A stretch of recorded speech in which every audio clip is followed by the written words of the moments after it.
Bonjour et bienvenue dans cette nouvelle vidéo de Draw My Economy. Aujourd'hui, nous allons voir comment la crise révolutionne les prix de l'immobilier. Denis Nichon est un Parisien pur sucre. Il est né à Paris, il a grandi à Paris, et jusqu'à il y a très peu de temps, il était locataire à Paris. Denis est un cadre moyen. Il travaille pour une grosse marque dans le domaine des cavistes. Denis Nichon travaille pour Cava Sutra. Et d'ailleurs, il se souvient toujours que pour obtenir ce job, il avait dû faire des formations de sommelier, mais qu'en réalité, il n'y pichait rien du tout.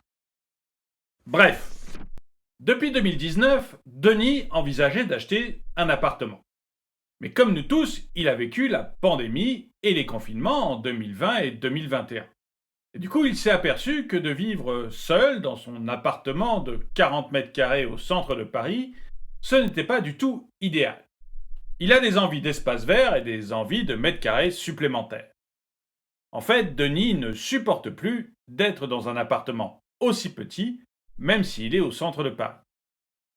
Du coup, quand en 2021 il a dû recommencer sa recherche de logement, il a plutôt regardé la banlieue parisienne.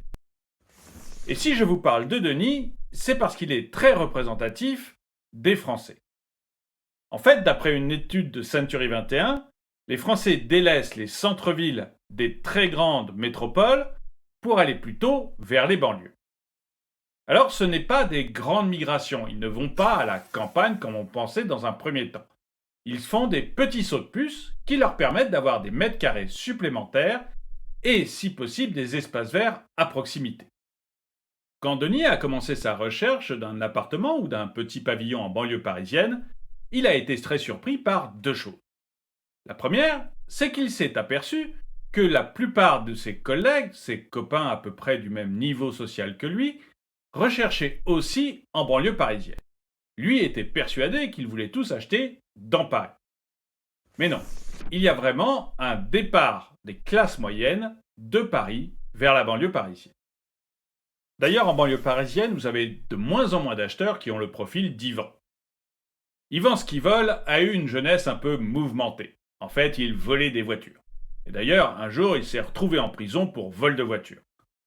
Relâché un peu plus tard pour bonne conduite, il a trouvé un boulot d'ouvrier et maintenant, il est parfaitement honnête. Les employés et les ouvriers, comme Yvan, avaient déjà déserté Paris par manque de moyens. Mais aujourd'hui, Yvan ne trouve pas non plus à acheter en banlieue parisienne.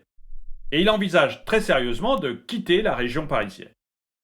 Et les employés et les ouvriers deviennent de moins en moins nombreux dans ceux qui achètent en banlieue parisienne. Ils ne représentent aujourd'hui que 30% des achats, une baisse de 20% sur un an.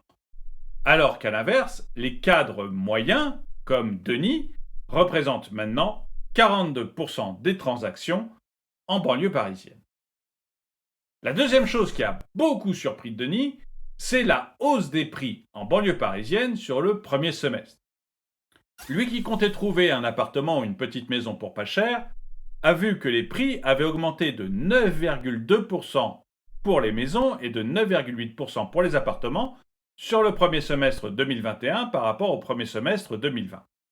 Le prix moyen des maisons franciliennes avec jardin ou terrasse est de 3 425 € le mètre carré. Et ça a d'autant plus surpris Denis que, à Paris, c'est exactement l'inverse. Avant de chercher en banlieue, Denis avait un petit peu regardé les prix parisiens pour se tenir au courant. Et il s'était aperçu que les prix au premier semestre 2021 avaient baissé de 3,6%. Le prix au mètre carré était de 10 287 € en moyenne. Alors c'était beaucoup trop pour Denis et c'est pour ça qu'il a décidé d'aller en province, mais c'est quand même des prix en baisse par rapport à 2020. En fait, les prix sont quasiment ceux qu'on avait en 2019. Et ce qu'avait remarqué aussi Denis, c'est qu'il y avait de moins en moins de transactions. Les ventes sur Paris ont baissé de 20% sur un an. Et c'est ce qui me fait penser que les prix vont probablement continuer à baisser sur Paris. En fait, tout dépendra probablement du retour des étrangers et de la volonté qu'ils auront à acheter à Paris. Mais pour le moment, à Paris, il n'y a que Ted qui achète. Ted Lapartie, je vous en ai déjà parlé, c'est un professionnel de l'immobilier. En fait, il a deux passions dans la vie, l'immobilier et les balades en forêt avec son chien Demi. Et d'ailleurs, pour lui, l'année 2020 était une année catastrophique. Et d'ailleurs, elle avait extrêmement mal commencé. En février 2020, il se baladait tranquillement en forêt avec son chien Demi, et il a entendu au loin quelques chasseurs. Demi marchait tranquillement sous les arbres, et tout d'un coup, PAM Demi. Bref, Ted a mis beaucoup de temps à se remettre de la mort de son chien, tué par des chasseurs, mais au premier semestre 2021, il s'est replongé dans l'immobilier locatif. Et d'ailleurs, il fait partie des derniers à acheter à Paris. En fait, l'immobilier locatif grimpe en flèche à Paris. Ça représente maintenant 32% des transactions. Alors, Ted, lui, n'habite pas Paris, il habite en banlieue parisienne. Paris devient petit à petit une ville de placement où on ne vit pas soi-même. Pour finir, certains d'entre vous vont me reprocher une vidéo très centrée sur Paris. Mais si je vous ai parlé de Paris, c'est parce que ça illustre quelque chose que l'on voit dans toutes les métropoles. Les centres-villes sont délaissés au profit des banlieues. Plus globalement, dans les autres régions de France, les transactions sont en hausse de 10% par rapport au premier semestre 2019.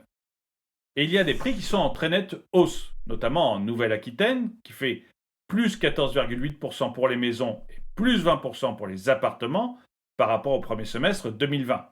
Même chose en Bretagne, avec plus 10% pour les maisons et plus 13,7% pour les appartements.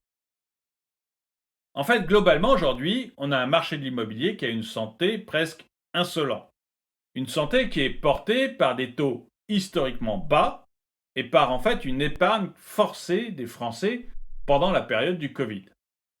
Mais cette santé, moi, continue à me sembler complètement en décalage avec les revenus de Français.